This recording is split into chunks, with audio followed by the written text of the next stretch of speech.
तो आइए शुरू कर रहा हूं आज की सबसे बड़ी खबर से। बड़ी खबर यह कि बाबा जो कहते हैं वो करते हैं। कहा था माफिया को मिट्टी में मिला देंगे, तो मिट्टी में मिला दिया है। योगी का यही एक्शन जो है, इसकी वजह से माफिया थर-थर कांप रहे हैं, डर रहे हैं, घबरा रहे हैं, कह रहे हैं बचा लो, क्योंकि योगी सिर्फ एनकाउंटर नहीं करते हैं, बुलडोजर भी चलाते हैं। अगली तस्वीर दिखाइए। यह तस्वीर योगी की सत्ता को अगर चुनौती थी तो योगी ने इसका जवाब दे दिया है। जवाब कैसे दिया, अगली तस्वीर दिखाइए जरा। यह जो आलीशान आप घर देख रहे हैं, लंबा चौड़ा करोड़ों रुपए की इमारत थी ये, और यह इमारत वो थी जिसमें अतीक का परिवार रहता था। यह वो घर जिसमें अतीक की पत्नी शाइस्ता रहती थी, अतीक का बेटा असद रहता था, और यही वो घर जिसमें हत्या करने के बाद हत्यारे, उमेश की हत्या करने के बाद हत्यारे इस घर में आए थे। अगली तस्वीर दिखाइए जरा। अतीक की पत्नी इसी घर में रह रही थी अपने बेटों के साथ, और उमेश का मर्डर करने के बाद यहीं पहुंचे थे। तो योगी ने क्या किया आज सुबह सुबह, अगली तस्वीर दिखाइए। आज सुबह सुबह योगी ने डीजल भरवाकर बुलडोजर भेज दिए प्रयागराज के चकिया में, उस इमारत को ढहाने के लिए जिस इमारत में हत्यारे गए, हत्यारे रुके हुए थे। अब अगली तस्वीर दिखाइए जरा। और उसके बाद बुलडोजर काम करना शुरू किया। सबसे पहले दरवाजा तोड़ा, पूरी इमारत गिरानी शुरू कर दी बुलडोजर ने। करोड़ों रुपए की इमारत गिरा दी गई। पूरा इमारत ढहाने का काम पूरा हो चुका है। और योगी ने यह बहुत पहले कहा था विधानसभा में, कई दिन हो गए, कि मिट्टी में मिला दूंगा, और मिट्टी में मिला दिया। सुनिए।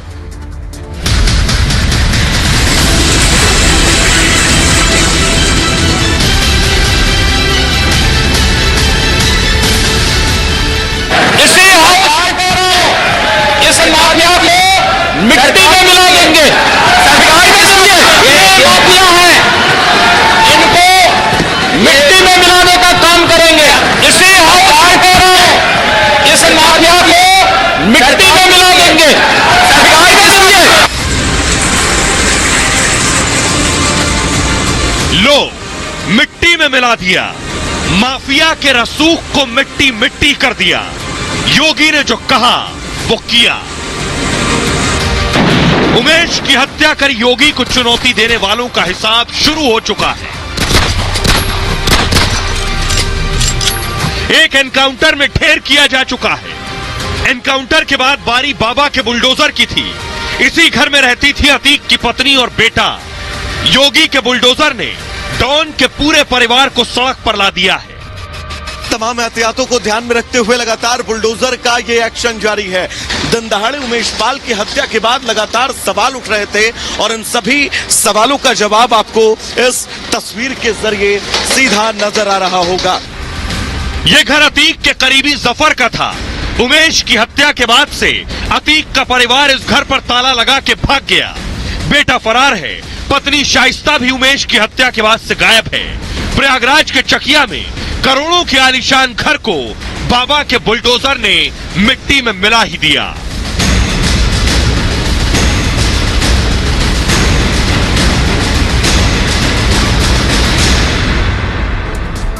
तो कैसे कार्रवाई शुरू हुई ये आपको बताएं, क्योंकि इलाका बहुत घनी बस्ती है और मुस्लिम बहुल इलाका है। पहले रैपिड एक्शन फोर्स आरएएफ पहुंची।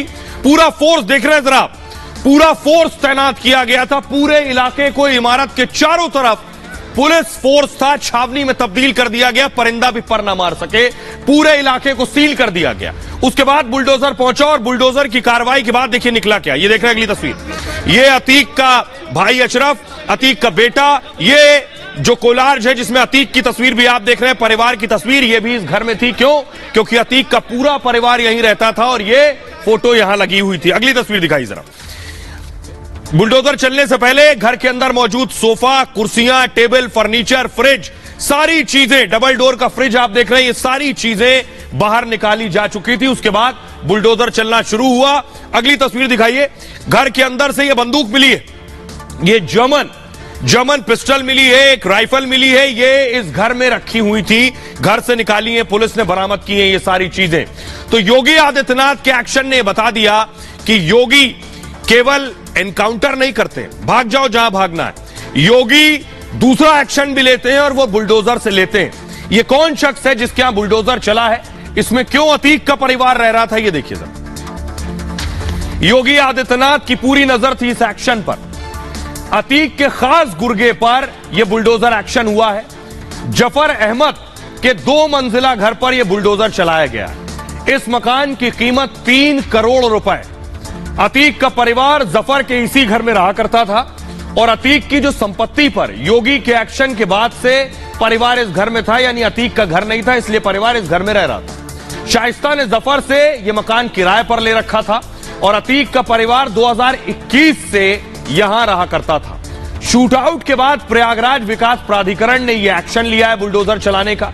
उमेश पाल मर्डर के बाद जितने हत्यारे थे, शूटर्स थे, वो सब यहां आए। हत्या के बाद अतीक का बेटा असद भी इस घर पहुंचा था और अतीक की पत्नी शाइस्ता शूटर से यहीं मिली।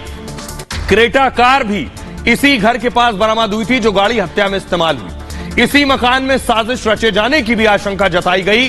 जफर अतीक का खास गुर्गा है जिसका एक घर था। अतीक और जफर दोनों बिजनेस पार्टनर भी हैं और अतीक की पत्नी के मायके के ठीक सामने यह घर था। धूमनगंज के चकिया मोहल्ले में यह इमारत थी जिसे गिराया गया। घर से पुलिस ने तलवार और पिस्टल बरामद की है। 2 घंटे में सफेद रंग की जफर की कोठी जमीन पर आ गई। करीब 200 वर्ग मीटर में बना हुआ था यह घर जफर का और मकान का नक्शा दरअसल पास नहीं था, इसलिए यह कार्रवाई की गई है। आइए अब मैं आपको दिखाता हूं यह जो मकान था यह क्यों रडार पर आया। रडार पर आने की पहली बड़ी वजह यह थी कि यह जो क्रेटा गाड़ी आप देख रहे हैं, यह क्रेटा गाड़ी जहां से उठी ये मकान के पास ही खड़ी थी, इसलिए माना गया ये इसमें बैठा था अतीक का बेटा। तो अतीक के बेटे ने घर के पास गाड़ी लगाई और घर में घुस गया, इसलिए घर रडार पर था। अगली तस्वीर दिखाइए घर से क्या मिला। ये आप देख रहे हैं, लिखा है शाइस्ता परवीन, बहुजन समाज पार्टी में अभी है ये और पार्षद का, ये महापौर का चुनाव, मेयर का चुनाव लड़ने वाली है। अतीक की पत्नी तैयारी में थी तो पोस्टर भी बरामद हुए। लेकिन बुलडोजर चलने के बाद मैं आपको सुनवाने जा रहा हूं उमेश पाल जिनकी हत्या हुई, उनकी माता जी को। उनकी मां ने वो तस्वीर भी देखी जब इनकाउंटर हुआ, ड्राइवर मारा गया। आज उन्होंने वो तस्वीर भी देखी जब बुलडोजर चला। वो आज क्या कह रही उन्हें सुनिए। मेरा ये है कि मुख्यमंत्री जी पे मुझे भरोसा है कि वो दुश्मन को मारे, अतीक और अशरफ को बिल्कुल मिट्टी में मिला दें, मिट्टी मिला दें उसके लड़कों को। अगर अतीक अशरफ मारा गया तो मेरे आत्मा को बहुत तसल्ली मिलेगी, वरना मकान गिराने से वो अपना काम कर रहे हैं जैसे कर रहे हैं, उनके ऊपर मुझे भरोसा है। ये मकान बेनामी बताकर जो है श्री जफर अहमद खां को बिना नोटिस दिए एडीए इस मकान को गलत तरीके से, अवैध तरीके से ध्वस्त कर रहा है। श्री जफर अहमद खां को कोई नोटिस नहीं दी गई ध्वस्तीकरण की, उनको पता भी नहीं चला। इस मकान में श्रीमती शाइस्ता परवीन, उनका परिवार सिर्फ किराए पर रह रहा था, किराएदार था, ये उनका मकान नहीं था। ये श्री जफर अहमद खां के स्वार्जित आय थे, जो है ईमानदारी से कमाई हुई संपत्ति से बनाया हुआ मकान था, जिसमें पीडीए ने उनको ना तो नोटिस दिया ना ही मौका दिया अपना पक्ष रखने के लिए, और बेनामी संपत्ति बताकर इसको गिरा दिया है।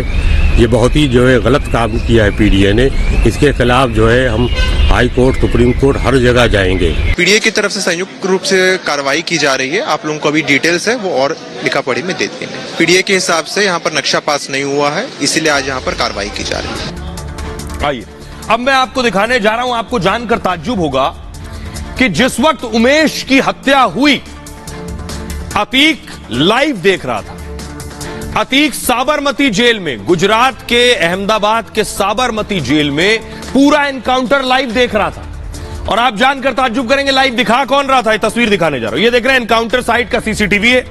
ये जो पीले सूट में महिला दिख रही है, इसके हाथ में मोबाइल है और बताया जा रहा है ये महिला इस पूरे वीडियो को, ये संदिग्ध महिला है, ये मिस्ट्री गर्ल है, ये कौन है पुलिस को नहीं पता, पुलिस इसे ढूंढ रही है। और कहा जा रहा है ये लड़की पूरे सीन को, पूरे एनकाउंटर को लाइव दिखा रही थी।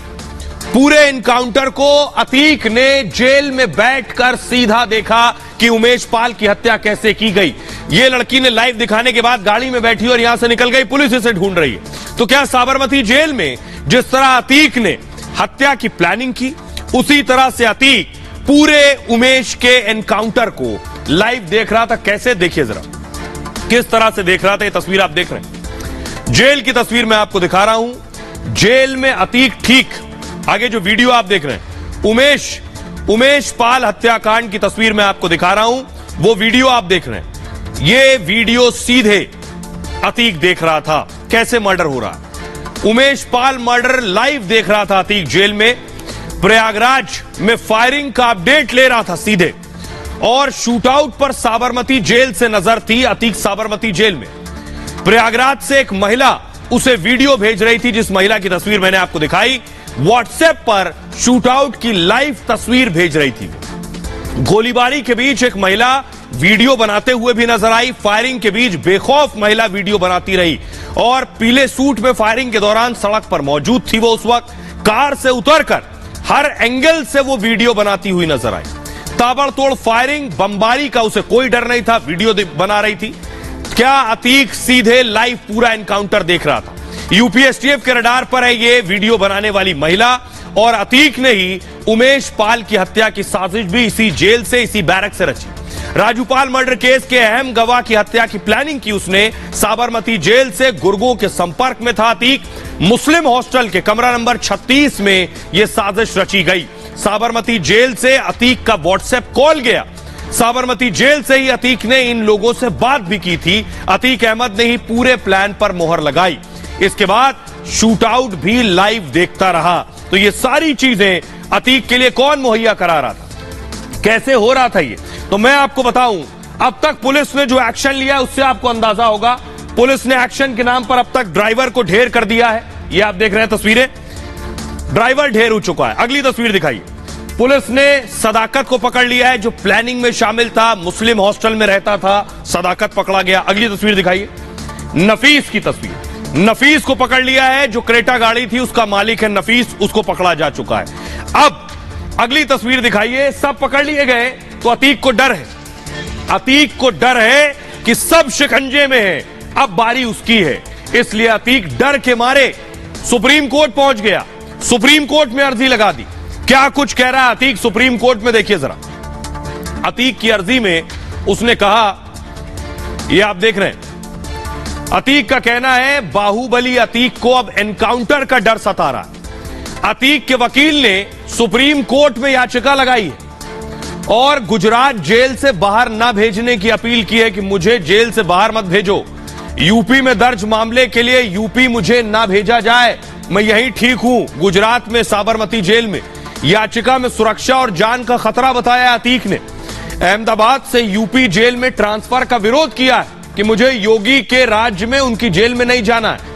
यूपी सरकार के मंत्रियों के बयान का भी हवाला दिया कि योगी के मंत्री कह रहे हैं, बयानों से लगता है कि फर्जी एनकाउंटर हो सकता है मेरा। अगर यूपी लाया जाए तो सेंट्रल फोर्स की सुरक्षा दी जाए, मुझे तभी जाऊंगा।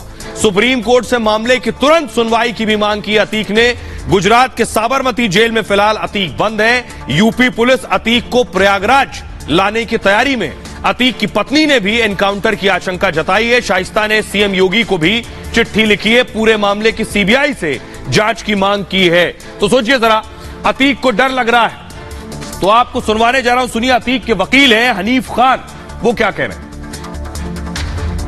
सुप्रीम कोर्ट में हमने आर्टिकल 32 में एक पिटीशन फाइल किया है, क्योंकि अभी पिछले जो है 24 फरवरी को एक इलाहाबाद में एक शूट आउट हुआ है, उमेश पाल शूट आउट के नाम से, और बहुत टीवी पे लगातार चल रहा है। इसलिए हमने सुप्रीम कोर्ट में सीधे याचिका दायर किया है कि यूपी पुलिस के हवाले हमको न किया जाए, न हमको यूपी ले जाया जाए, क्योंकि यूपी में हमारी जान को खतरा है। ये ड्यूरिंग ट्रांजैक्शन ये गाड़ी पलटता दिखाकर या भागता दिखाकर, कुछ भी दिखाकर ये हत्या कराने की साजिश से हमको यूपी ले जाना चाह रहे हैं।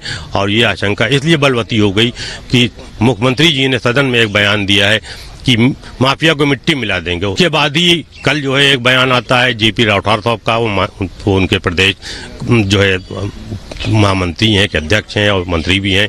आज ब्रजेश पाठक जी का बयान आया कि गाड़ी पलट जाए तो कोई हल्ला न मचाएगा। तो इसके मतलब ये मारने की पूरी साजिश है। इसी मारने की साजिश के तहत इनको यूपी लाया जा रहा है। हमारी मांग याचिका में सिर्फ बड़ी छोटी सी है कि हमको यूपी पुलिस के हवाले नहीं किया जाए। हम सीबीआई जांच की भी मांग कर रहे हैं जो है, और उसके लिए हम अलग से एक पिटीशन फाइल करने जा रहे हैं जिसमें हम सीबीआई की जांच की मांग करेंगे। इसमें बहुत से बेगुनाह लोगों को मुलजिम बना दिया गया। तो अतीक के वकील कह रहे हैं बहुत से लोग बेगुनाह हैं जिन्हें मुलजिम बना दिया गया। सिर्फ अतीक को अकेले डर नहीं लग रहा है, अगला डर देखिए किसे लग रहा है। अतीक के सुपुत्र असद जो फायरिंग करते नजर आ रहे हैं, इन्हीं पर आरोप है, इन्होंने ही उमेश की हत्या की है। आगे बढ़कर फायरिंग कर रहे थे जो क्रेटा गाड़ी से निकले। अगली तस्वीर दिखाइए। ये जो आप देख रहे हैं, ये जो क्रेटा गाड़ी से निकलता हुआ शख्स नजर आ रहा है, ये अतीक का बेटा बताया जा रहा है असद। असद को भी डर है एनकाउंटर का डर है, इसलिए असद किस तैयारी में? असद चाह रहे हैं कि सरेंडर हो जाए किसी तरह, पुलिस के हत्थे ना चढ़ूं, क्योंकि पुलिस के हत्थे चढ़ गया तो एनकाउंटर भी हो सकता है। तो असद कोर्ट में क्या कह रहे हैं? उनका कहना है कि यूपी पुलिस के ताबड़तोड़ एक्शन से असद डरे हुए हैं। अतीक के बेटे असद को एनकाउंटर का डर सता रहा है। 3 राज्यों में यूपी पुलिस ने कई जगह छापेमारी की है और नेपाल बॉर्डर तक आरोपियों की तलाश कर रही है। लखनऊ में अतीक के आवास पर भी छापेमारी हुई है और प्रयागराज, गोरखपुर, कौशांबी में पुलिस का छापा पड़ा है। आजमगढ़, मिर्जापुर सहित कई ठिकानों पर रेड हो चुकी है। असद के संबंधियों के ठिकानों पर भी रेड की गई है। असद के बाहर भागने की आशंका को लेकर अलर्ट जारी किया गया है। घिर जाने के बाद असद अब सरेंडर करने का प्लान बना रहा है कि आत्मसमर्पण कर दूं। असद के वकील ने कोर्ट में सरेंडर के लिए अर्जी दे दी है।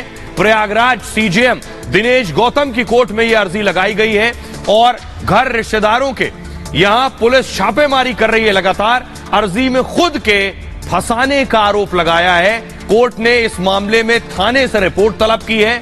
2 मार्च को इस मामले में सुनवाई हो सकती है, यानी कल इस मामले में सुनवाई हो सकती है। अब आपको सुनवाने जा रहा हूं, सुनिए जरा क्या कह रहे हैं योगी के मंत्री। नहीं, डरने की बात नहीं है। माफिया कभी कभी डर के वो हाय तौबा मचाने लगते हैं कि पकड़ गए, इधर उधर करते हैं तो ड्राइवर असंतुलित हो जाता है तो गाड़ी पलट जाती है। फिर उसके बाद गाड़ी पलट गई तो अपना वहां अरेस्ट करे पुलिस, तो पूरी न्यायिक प्रक्रिया का फॉलोअप होगा तो उसमें गाड़ी में शांति से बैठे। बुलडोजर से ही डरे माफिया। अब इससे पहले यही पुलिस थी, यही सब व्यवस्थाएं थी, यही अदालतें थी, लेकिन माफिया क्यों नहीं डर रहे थे? क्यों? जो माननीय मुख्यमंत्री जी ने जो बुलडोजर चलाने काम किया है उससे ही केवल भय और आतंक इनमें आया है माफियाओं में। कानून से खिलवाड़ करते हैं, हत्या कर देते हैं और हत्या में जो गवाह होता है उसको धमकाते हैं तो होता क्या है कि गवाह पलट जाता है और जब गवाह पलट जाता है तो गाड़ी पलट जाती है। आपने देखा होगा जब विकास दुबे जब गाड़ी से वापस आ रहा था तो उसकी ऐसी बुद्धि फेरी कि वो गाड़ी से भागने का प्रयास किया। उसमें भागने में ड्राइवर के साथ गुत्थम गुत्था में वो गाड़ी पलट गई और गाड़ी पलट के जब वो भागा तो फिर आपने देखा कि वो दुनिया ही से भाग गया। तो कुल मिलाकर ये ईश्वर की एक व्यवस्था होती है। जो उत्तर प्रदेश में कानून की व्यवस्था को नहीं मानेगा, उत्तर प्रदेश की सरकार के ऊपर हमला करेगा, उसको मिट्टी में नहीं मिलाएंगे तो क्या माथे पे लगाएंगे? तो ये तो स्पष्ट है बिल्कुल, ये मिट्टी में मिला ही देना चाहिए इनको तो मिट्टी में मिलाने के लिए सरकार बनी है ये। आइए अब मैं आपको सुनवाता हूं। ये आपने मंत्रियों को सुन लिया, अब मैं आपको सुनवाने जा रहा हूं योगी आदित्यनाथ को, जिसमें वो कह रहे हैं कि ये जितने भी माफिया हैं, ये माफिया पुरानी सरकारों की योजनाओं का हिस्सा थे, जिसमें ये माफिया एक जिले में एक माफिया हो, पुरानी सरकारें ये पूरी कोशिश करती थी और उसी हिसाब से हर जिले में एक माफिया को स्थापित करती थी। सुनिए जरा योगी को। कि आप ओडीओपी तो नहीं दे पाए लेकिन 1 डिस्ट्रिक्ट 1 माफिया जरूर दे दिए थे। 1 डिस्ट्रिक्ट 1 माफिया। कौन जिला ऐसा नहीं था जिसमें एक नया माफिया न खड़ा हुआ? कौन जिला था? कहीं संगठित अपराध में लिप्त माफिया थे, कहीं खनन माफिया थे, कहीं पशु माफिया थे, कहीं वन माफिया थे, कहीं भू माफिया थे। और ये आम उत्तर प्रदेशवासी जानता है इस बात को। ये जो योगी आदित्यनाथ ने जो बात कही है, 1 डिस्ट्रिक्ट 1 माफिया, आइए मैं आपको दिखाता हूं 1 डिस्ट्रिक्ट 1 माफिया कैसे यूपी में था। 1 डिस्ट्रिक्ट 1 माफिया और पार्टी कौन सी थी ये भी देखिए। ये आप देख रहे हैं सारे माफिया इर्द गिर्द नजर आ रहे हैं। जरूरी नहीं सब अखिलेश के दौर में ही हो, मुलायम सिंह के दौर में भी हो सकते हैं ये माफिया। सबसे पहले देखिए अतीक की बात कर रहे हैं। अतीक अहमद माफिया प्रयागराज। 1996 में अतीक समाजवादी पार्टी में शामिल हुआ। समाजवादी पार्टी ने उसे टिकट भी दिया और इलाहाबाद पश्चिम सीट से विधायक चुना गया। राजूपाल मर्डर में मुख्य आरोपी है अतीक। उमेश पाल मर्डर की भी साजिश रचने का आरोप अतीक पर 50 से ज्यादा केस दर्ज, समाजवादी पार्टी में रहे। अगला नाम है मुख्तार अंसारी के भाई अफजाल अंसारी। 96 में मुख्तार का भाई अफजाल समाजवादी पार्टी से जुड़ गए। 2004 में मुलायम की वजह से इन्हें टिकट मिल गया। समाजवादी पार्टी टिकट से पहली बार ये सांसद बने। मुख्तार की तरह अफजाल पर भी कई केस दर्ज हैं। अभी गाजीपुर से बीएसपी के सांसद हैं अफजाल। अगला नाम है राजा भैया। बाहुबली राजा भैया मुलायम सरकार में मंत्री थे। कुंडा के विधायक राजा भैया पर कई मामले दर्ज हैं। मुलायम के बाद अखिलेश सरकार में भी ये मंत्री रहे। कई चुनावों में समाजवादी पार्टी ने समर्थन किया। अगला नाम देखिए, डीपी यादव। 1989 में डीपी यादव समाजवादी पार्टी से जुड़े। महेंद्र सिंह भाटी की हत्या में इनका नाम आया और 93 में बुलंदशहर से विधायक बने। टाडा गैंगस्टर एक्ट सहित कई केस इन पर दर्ज हुए। एक और नाम है अमरमणि त्रिपाठी महाराजगंज से। मायावती ने मंत्री पद से हटाया तो मुलायम से जुड़ गए। 2007 में जेल के अंदर से चुनाव लड़ा और जीत भी गए। मधुमिता हत्याकांड में उम्र कैद की सजा मिली ने बिजनेसमैन के बेटे की किडनैपिंग में भी शामिल रहे। अगला नाम देखिए, भदोई से विजय मिश्र। भदोई जिले के ज्ञानपुर से विधायक और मुलायम इन्हें बेटे की तरह मानते थे। कैबिनेट मंत्री नंदी पर रिमोट बम से हमला हुआ। विजय मिश्रा पर 60 से ज्यादा केस दर्ज हैं। यह है माफिया राज। कनेक्शन या तो एसपी से रहा किसी का या बीएसपी से रहा। आप जरा सुनिए योगी आदित्यनाथ दरअसल आज जमकर गरजे हैं विधानसभा में। क्या कुछ कहा योगी ने, सुनिए। जीडीपी में उत्तर प्रदेश का योगदान अभी तक मात्र 8% है। इसको बढ़ा के 16 से 20% तक पहुंचाना और उत्तर प्रदेश जिस रास्ते पर चला है ये होगा, है संभावना यूपी के अंदर और उसी को प्राप्त करने के लिए हम लोगों ने कार्य प्रारंभ किया। प्रयागराज की घटना को लेकर के पूरी घटना का जो साजिश करता है उसकी फोटो वायरल हो रही थी। साजिशकर्ता की फोटो वायरल हो रही थी कल और कोई उससे भाग भी नहीं सकता। लोग कहें कि साहब सोशल मीडिया का जमाना है, लोग कुछ कर लेंगे। अरे हाथ मिला रहे हैं, पीछे आपकी पार्टी का सिंबल लगा हुआ है और तब भी आप उससे मुंह मोड़ने का प्रयास कर रहे हैं। जो उमेश पाल मारा गया क्या उसकी कोई जाति नहीं थी क्या? संदीप निषाद जो हमारा कांस्टेबल मारा गया क्या उसकी कोई जाति नहीं थी क्या? यानी राजू पाल की कोई जाति नहीं थी क्या? जब राजू पाल की हत्या हुई थी तब ये पेशेवर अपराधी और माफिया के संरक्षणदाता कौन थे? राजूपाल की यही वो थी ना कि वह अपने दम पर विधायक बन गया था। आप जाति जाति की बात करते हैं। मैंने इसी बात को पिछली बार भी कहा था, जब हम विकास की बात करते हैं तो आप जाति का मुद्दा लेके आते हैं, हम गरीब कल्याण की बात करते हैं तो आप जाति के मुद्दे को लेकर के आते हैं। तो योगी आदित्यनाथ को आपने सुन लिया। एक और दुखद खबर, परसों मैंने आपको दिखाया था उमेश पाल की जब हत्या हुई उसमें गनर संदीप की मौत हुई थी। आज जो दूसरे गनर जिनका इलाज चल रहा था उनकी भी मौत हो गई।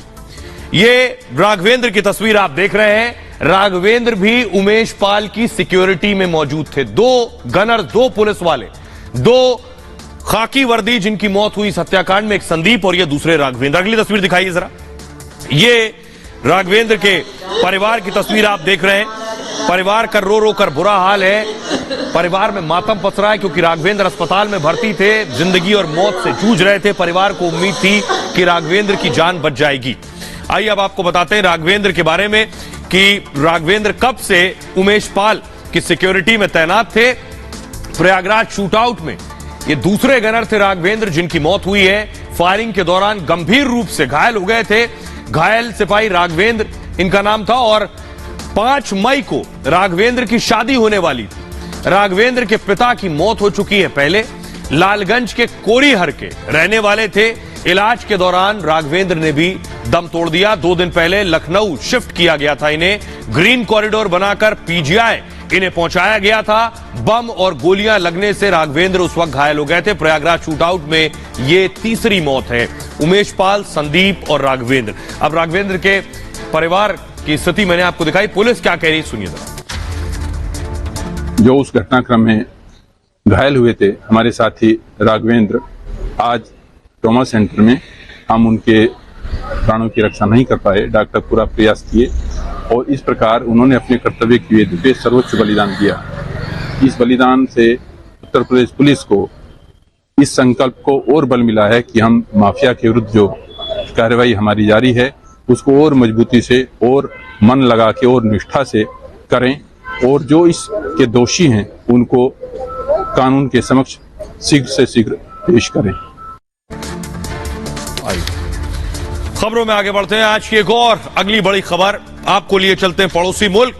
बहुत दिन से पाकिस्तान के हाल आपको नहीं दिखाए। पाकिस्तान में हालात क्या है, न शाहबाज न इमरान।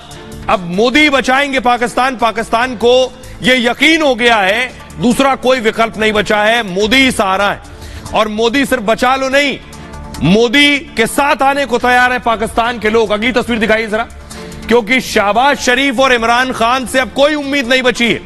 इमरान कब जेल चले जाएं कोई नहीं जानता और शहबाज कब देश छोड़कर भाग जाएं कोई नहीं जानता। रिपोर्ट देखिए जरा।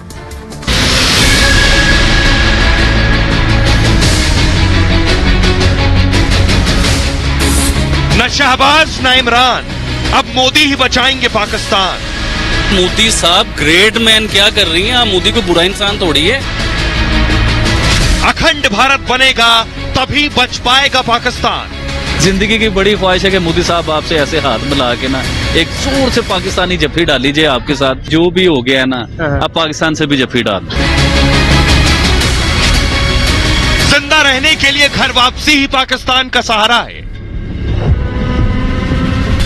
पाकिस्तान में न आटा है न दाल, जनता मुफलिसी के आंसू रो रही है और वजीर आजम शहबाज शरीफ कर्ज के लिए कटोरा लेकर घूम रहे हैं। कोई सीधे इनकार कर रहा है तो कोई चुपचाप कन्नी काट रहा है। शहबाज तो खुद कह चुके हैं अब तो शर्म आने लगी है।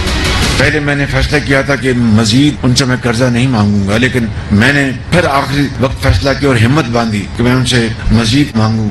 तो मैंने कहा कि जनाब मेरे आप बड़े भाई हैं और मुझे बड़ी शर्म आ रही है, लेकिन मजबूरी है। हमारे मामलात जो माली मामलात जो हैं आप जानते हैं, आप मुझे $1 अरब और दे दें। शहबाज ने तो सरेंडर कर दिया। अब बेहाल पाकिस्तान को मदद का आसरा सिर्फ और सिर्फ मोदी से है।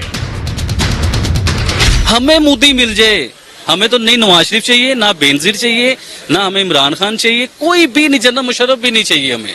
हमें सिर्फ प्राइम मिनिस्टर मोदी चाहिए जो इस मुल्क के टेढ़ों को सीधा करे। जो मोदी है ना, इंडिया के लोगों के लिए वो बाइस रहमत बना हुआ। तो क्या अब कंगाल पाकिस्तान का इलाज सिर्फ भारत से मिलने में ही बचा है? एक देश के तौर पर वैसे भी पाकिस्तान की पहचान आतंकी और कंगाली मुल्क की है। तो क्या पाकिस्तान के लिए बड़ा मौका नहीं है कि वो अखंड भारत का हिस्सा बने? इंडिया से दोस्ती करने में इस टाइम आपका फायदा है। उन्हें कोई जरूरत नहीं है आपसे दोस्ती करने की। आप तो भूखे नंगे हो यार, आपसे क्या दोस्ती करनी है? उन्हें क्या फायदा है?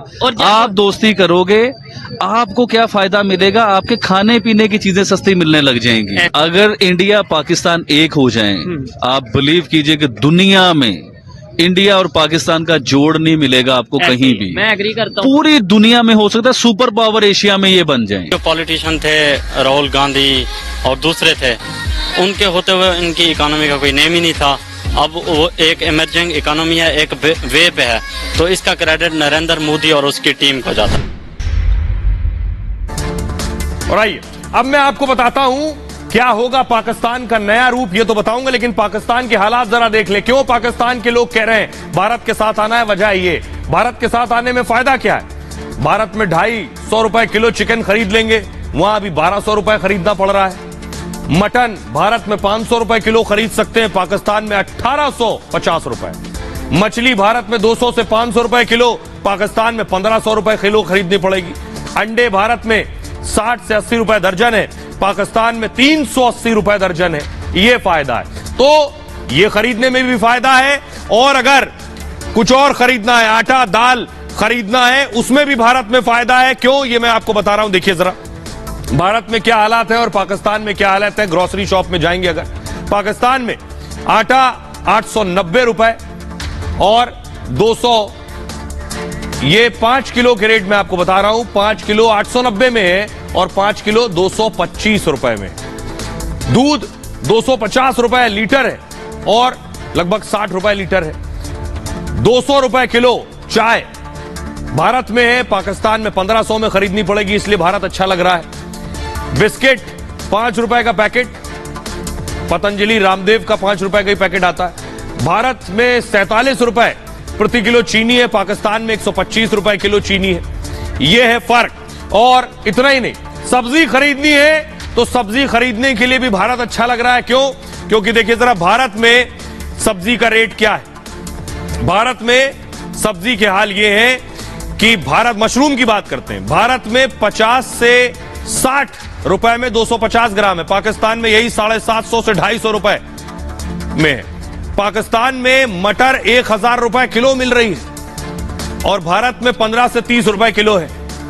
अदरक 600 रुपए किलो है पाकिस्तान में, भारत में 80 से 100 रुपए किलो है। पाकिस्तान में 240 रुपए किलो में बंद गोभी है, भारत में 10 से 15 रुपए किलो में। पाकिस्तान में शिमला मिर्च 350 रुपए किलो है, भारत में 15 से 30 रुपए में। गाजर 150 रुपए किलो, भारत में 10 से 20 रुपए किलो। पाकिस्तान में 220 रुपए किलो कद्दू है, भारत में 15 से 20 रुपए किलो कद्दू है। बैगन 140 रुपए किलो पाकिस्तान में, भारत में 10 से 20 रुपए किलो में बैगन मिल रहा है। आलू देखिए 300 रुपए का 5 किलो और यहां आलू 20 से 30 में 5 किलो मिल जाएगा। और पाकिस्तान में 75 रुपए किलो प्याज है, भारत में 10 से 20-30 रुपए किलो तक में मिल जाएगी। लेकिन और एक और वजह है, सिर्फ ये अंडा, मटन, चिकन, दाल, सब्जी यही नहीं, तेल भरवाना है, उसका भी फर्क देख लीजिए जरा। इसलिए कह रहे हैं कि मोदी की जरूरत है। पेट्रोल देखिए जरा, पाकिस्तान में 268 में, भारत में लगभग 96 रुपए 79 पैसे। डीजल 280 रुपए लीटर है, भारत में 79 रुपए 82। 187 रुपए लीटर है पाकिस्तान में, भारत में 67 रुपए लीटर, लगभग 68 रुपए लीटर केरोसिन है। यह है वजह, इसलिए मोदी ही याद आ रहा है। अब उन्हें लग रहा है एक ही सहारा है, अगर मोदी मिला लें तो ये सारी चीजें सस्ती हो जाएंगी, ये सारी चीजें खरीदना आसान हो जाएंगी। लेकिन क्या मोदी बचाएंगे या पाकिस्तान के लोग घर वापसी के लिए तैयार हैं कि भारत में मिल जाएं तो ही शायद आसान हो सकता है। यह मैं आपको बताता हूं कि आखिर कौन कह रहा है कि पाकिस्तानी घर वापसी कर लें। पाकिस्तान की घर वापसी की चर्चा शुरू हो गई है और बुद्धिजीवी, विशेषज्ञ भारत वापस लौटने की सलाह दे रहे हैं पाकिस्तान में। मशहूर लेखक चेतन भगत ने घर वापसी पर एक लेख लिखा है बाकायदा। उन्होंने कहा वक्त आ गया है, घर वापसी कर ले पाकिस्तान। अखंड भारत का सपना पूरा करने का बिल्कुल सही वक्त है। भारत को पाकिस्तान के एकीकरण का कदम उठाना चाहिए, यानी पाकिस्तान को मिलाने के लिए आगे बढ़ना चाहिए। मुस्लिमों के नाम पर बना पाकिस्तान पूरी तरह फेल हो गया है, जबकि भारत में मुसलमान विकास के साझेदार बन गए। आजादी के बाद मुस्लिम आबादी भारत में तेजी से बढ़ी है, भारत में मुस्लिम सुरक्षित भी हैं और तरक्की भी कर रहे हैं। मतलब पाकिस्तान को वापस जड़ों की ओर लौटना चाहिए। भारत में मिलने से पाकिस्तान की आवाम को भी फायदा होगा। सुनिए जरा क्या कुछ कह रहे हैं पाकिस्तान के लोग। इंडिया से दोस्ती करने में इस टाइम आपका फायदा है। उन्हें कोई जरूरत नहीं है आपसे दोस्ती करने की, आप तो भूखे नंगे हो यार, आपसे क्या दोस्ती करनी है, उन्हें क्या फायदा है। और आप दोस्ती करोगे आपको क्या फायदा मिलेगा, आपके खाने पीने की चीजें सस्ती मिलने लग जाएंगी। और भाई मोदी से नफरत करते हो, उसे सीखो। उसने 8 साल अपने लोगों के साथ क्या किया है, अपने लोगों के लिए जी रहा है, वो अपने लोगों का फायदा कर रहा है। मोदी का मैंने घर देखा, आप यकीन माने, शायद आपने भी देखा हो, वो एक छोटी सी जिंदगी गुजार रहा है और वैसे वो इतने बड़े मुल्क का प्राइम मिनिस्टर है वो, और क्लास है जिसका नाम क्लास है। तो Modi ji I love you, यकीन करें मेरी जिंदगी की ख्वाहिश है, आप एक क्लास हैं, बड़े इंसान हैं।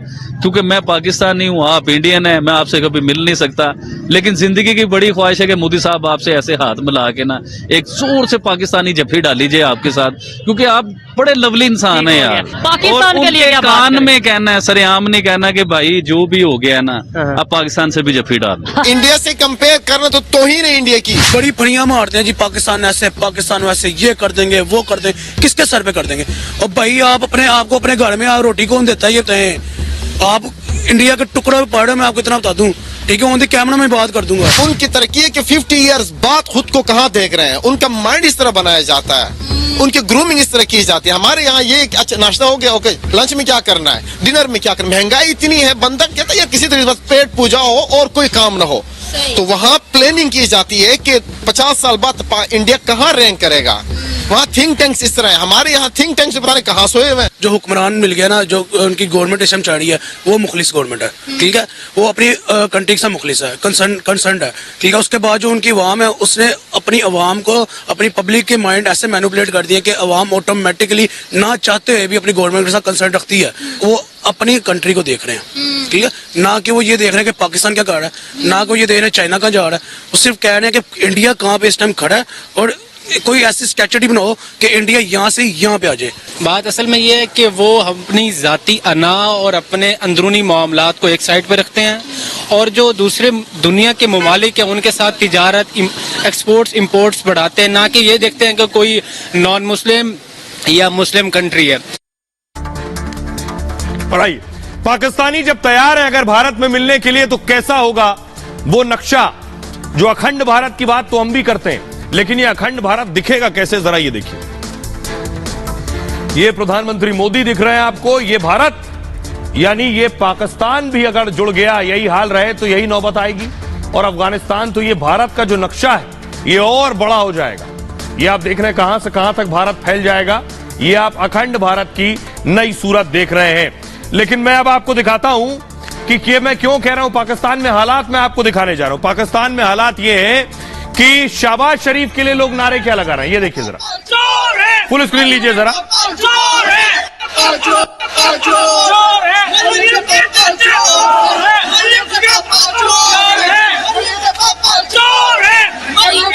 ये जो मरियम के पापा हैं, ये पाकिस्तान के प्रधानमंत्री है शहबाज शरीफ, उनकी बेटी है मरियम, तो नारे लग रहे हैं मरियम के पिताजी चोर हैं।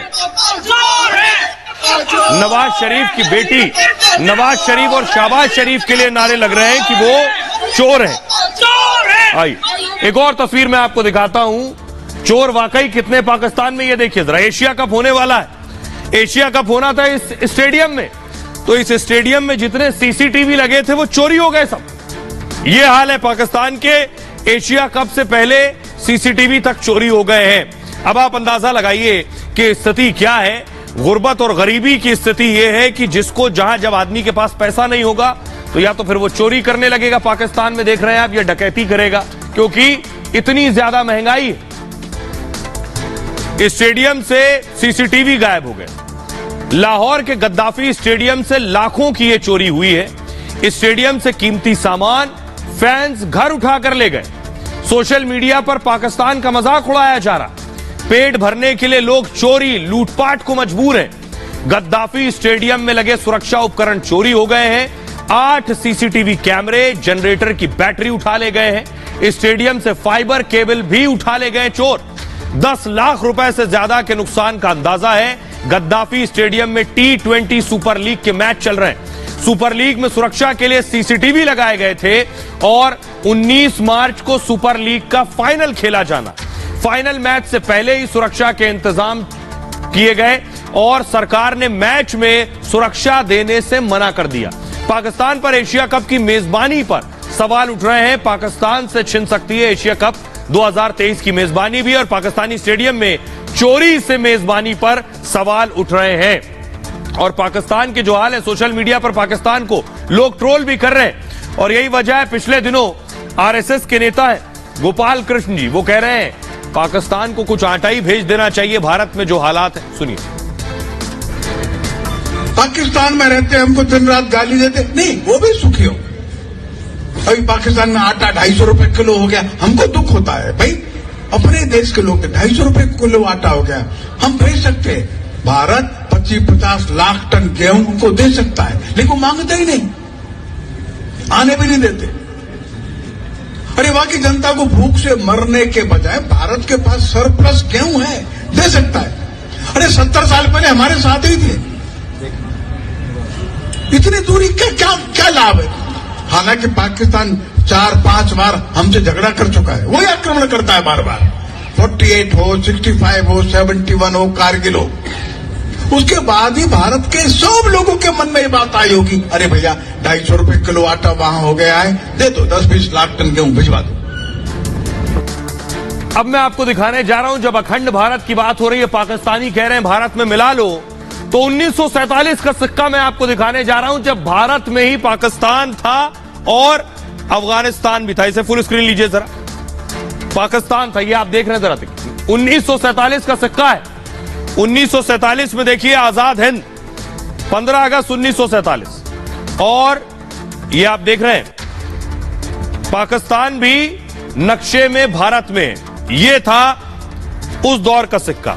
अब मैं आपको दिखाता हूं अखंड भारत की जो परिकल्पना की जाती है, पूरा भारत जो एक साथ दिखेगा वो कैसा होगा, कैसा दिखता होगा वो भारत। आपको बताता हूं कौन कौन से देश भारत का हिस्सा हुआ करते थे। देखिए, भारत अब तक 24 बार विभाजित हो चुका है, यानी भारत से 24 देश अलग हो चुके हैं। 24 देशों के साथ भारत अखंड भारत था।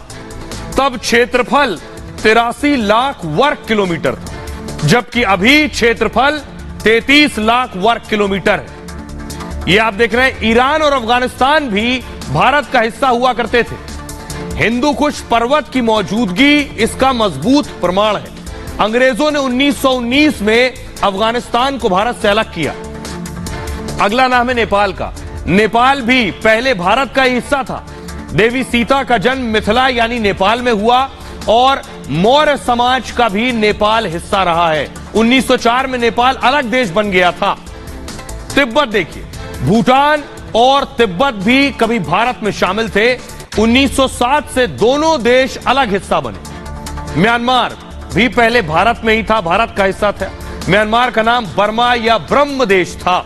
1935 में अंग्रेजों ने बर्मा को भारत से अलग कर दिया। मलेशिया, सिंगापुर, थाईलैंड भी भारत में हुआ करते थे। कंबोडिया, इंडोनेशिया और वियतनाम भी भारत का हिस्सा थे। इन देशों में भारतीय संस्कृति की गहरी छाप आज भी है। बाद में फ्रांस और ब्रिटेन ने इन देशों पर कब्जा किया। श्रीलंका भी एक वक्त भारत का हिस्सा हुआ करता था। रामायण काल में इसका नाम रावण से जुड़ा। रावण वध के बाद श्रीलंका भारत का ही हिस्सा था। पाकिस्तान तो 1947 तक ही भारत का हिस्सा था, और इसी तरह बांग्लादेश का मूल भी भारत ही है। ये अब देख रहे हैं, ये है असल भारत। ईरान से लेकर उधर आप देख रहे हैं मलेशिया, सिंगापुर, थाईलैंड और कंबोडिया तक, तिब्बत से लेकर पाकिस्तान तक, ये भारत का हिस्सा था। ये था अखंड भारत। आइए खबरों में आगे बढ़ते हैं। आज की एक और बड़ी खबर है। खबर देश की राजधानी और एनसीआर से जुड़ी है कि 40 लाख की कार में आए और गमला चोरी करके ले गए। तस्वीर में दिखाने जा रहा हूं, ये देख रहे हैं, ये गाड़ी जो खड़ी देख रहे हैं, ये 40 लाख रुपए की है। और ये जो गमले चुराते देख रहे हैं 40-40 रुपए के, ये गमले चुरा कर ये साहब चश्मा लगाए और गमले चुरा कर अपनी गाड़ी में रखवा रहे हैं। इन्हें इल्म भी नहीं था कि इनका कोई वीडियो बना रहा है। इन्हें लग रहा है बेशक गाड़ी महंगी खरीद ली हो, लेकिन ये हरकत तो कर सकते। फुल स्क्रीन लीजिए जरा, ये देखिए जरा, महंगी गाड़ी जिसमें गमले उठा उठा कर रख रहे हैं। इन्हें अंदाजा भी नहीं था ये कैमरे में कैद हो रहे हैं, और अब सोशल मीडिया पर छाए हुए हैं कि 40 लाख रुपए की गाड़ी लेकर 40-40 रुपए के गमले रखवा रहे हैं गाड़ी में। आइए अगली तस्वीर दिखाते हैं। लेकिन यह हरकत इन्हें भारी पड़ी, इनकी गिरफ्तारी हो गई है, अरेस्ट कर लिए गए गमला चोरी के मामले में। अगली तस्वीर दिखाइए जरा, और गमले भी बरामद हो गए, यानी पकड़े भी गए, गमले भी बरामद हो गए। एसएचओ के दफ्तर के बाहर ये गमले रखे हुए हैं। तो आइए अब मैं आपको बताता हूं कि कौन सज्जन है ये और क्या सूझा इनको चोरी करने का, जो पूरी गाड़ी लेकर चले गए और चोरी करते पकड़े गए। हरियाणा के गुरुग्राम में फूलों के गमले चोरी हो गए। वीआईपी नंबर वाली लग्जरी कार से ये चोर आए थे।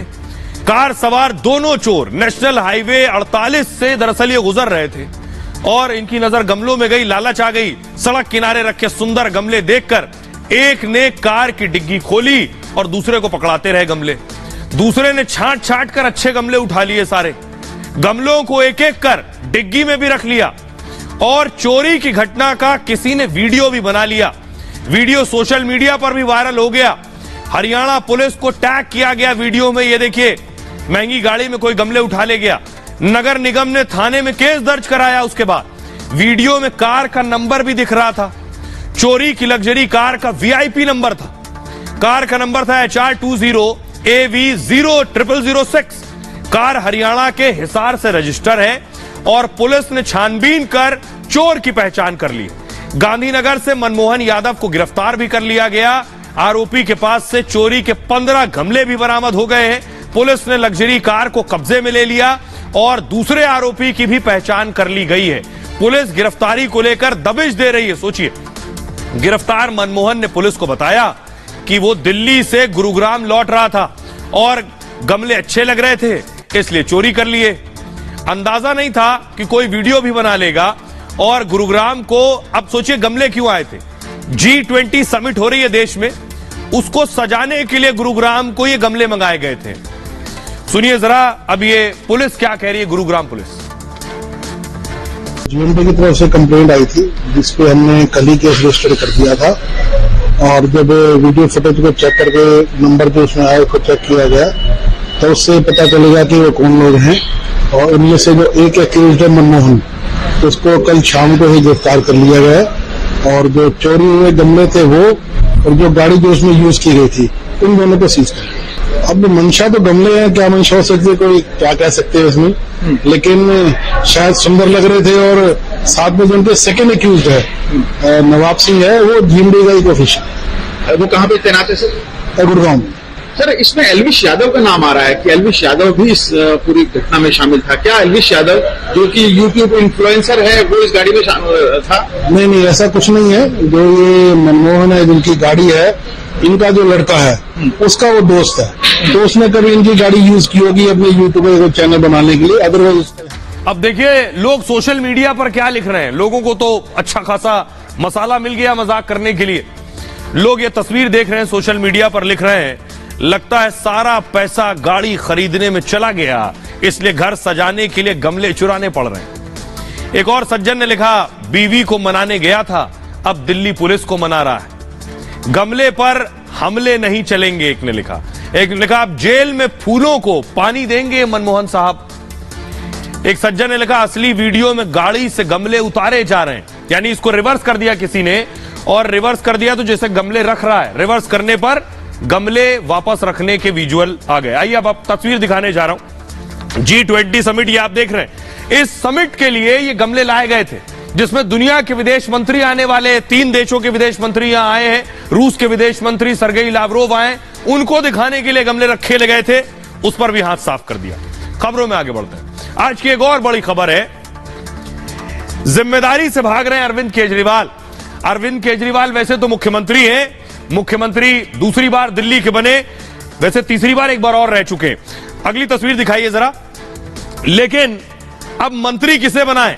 मनीष सिसोदिया का इस्तीफा हो गया, सत्येंद्र जैन का इस्तीफा हो गया। बीजेपी कह रही है केजरीवाल जिम्मेदारी से भाग रहे हैं, केजरीवाल को सिर्फ मुख्यमंत्री नहीं रहना चाहिए, कोई जिम्मेदारी भी उन्हें संभालनी चाहिए आगे बढ़कर। देखिए जरा,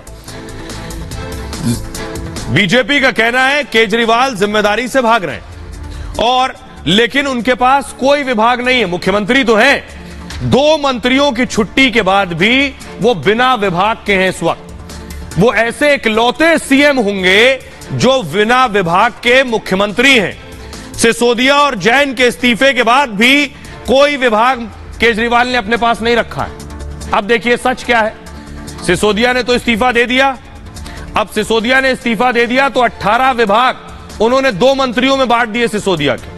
कैलाश गहलोत को आप देख रहे हैं सिसोदिया के बगल में, कैलाश गहलोत को सिसोदिया के 8 विभाग सौंप दिए हैं और अब गहलोत के पास कुल 14 विभाग हो गए, लेकिन केजरीवाल ने खुद अपने पास एक भी नहीं रखा। राजकुमार आनंद के पास 4 विभाग पहले से थे, सिसोदिया के 10 विभाग उन्हें दे दिए हैं, तो अब इनके पास भी 14 विभाग हो गए राजकुमार आनंद के पास। खुद के पास केजरीवाल ने नहीं रखा। मंत्री, तीसरे मंत्री गोपाल राय के पास 3 विभाग हैं और अगले मंत्री हैं इमरान हुसैन, इनके पास भी 2 विभाग हैं। केजरीवाल के पास कुछ नहीं है। अब यही सवाल कपिल मिश्रा पूछ रहे हैं, सुनिए। मुख्यमंत्री अरविंद केजरीवाल जी, आप भी कुछ डिपार्टमेंट संभालिए। कब तक बिना किसी काम का मुख्यमंत्री बनकर आप बैठे रहेंगे दिल्ली में? मुख्यमंत्री के पास कोई डिपार्टमेंट नहीं है। गोपाल राय बीमार है, वो कोई काम वैसे ही नहीं कर रहे हैं, और बाकी के बचे 3 मंत्री, उनको आपने काम दे नहीं रखा। तो एक प्रकार से बिल्कुल सरकार ठप पड़ी हुई है। यही कह रहे हैं कपिल मिश्रा। आप देखिए किसकी लॉटरी लगने वाली है, कौन मंत्री बनने वाला है।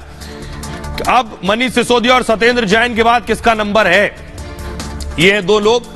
दिल्ली में सीएम समेत कुल 7 मंत्री थे अब तक। सिसोदिया के इस्तीफे के बाद अब 5 बचे हैं। 2 नए मंत्री बनाए जाने की तैयारी है। सौरभ भारद्वाज और आतिशी मंत्री बनेंगे। खुद केजरीवाल ने इन दोनों के नाम का ऐलान किया है, लेकिन डिप्टी सीएम के नाम पर कोई चर्चा नहीं है। सौरभ भारद्वाज मंत्री बनाए जाएंगे। भारद्वाज पहले भी मंत्री रह चुके हैं और फिलहाल जल बोर्ड के उपाध्यक्ष हैं। सौरभ भारद्वाज 3 बार से आम आदमी पार्टी के विधायक हैं। वो ग्रेटर कैलाश से विधायक चुने गए हैं। आतिशी को भी मंत्री की जिम्मेदारी मिलेगी, क्योंकि सरकार में कोई महिला मंत्री नहीं है। आतिशी कालकाजी से विधायक चुनी गई है। तो ये 2 नए लोगों की एंट्री होगी। बहरहाल ये भारत की बात है में इतना ही। आप अपना बहुत ख्याल रखिए। लौट रहे हैं कुछ और बड़ी खबरों के साथ।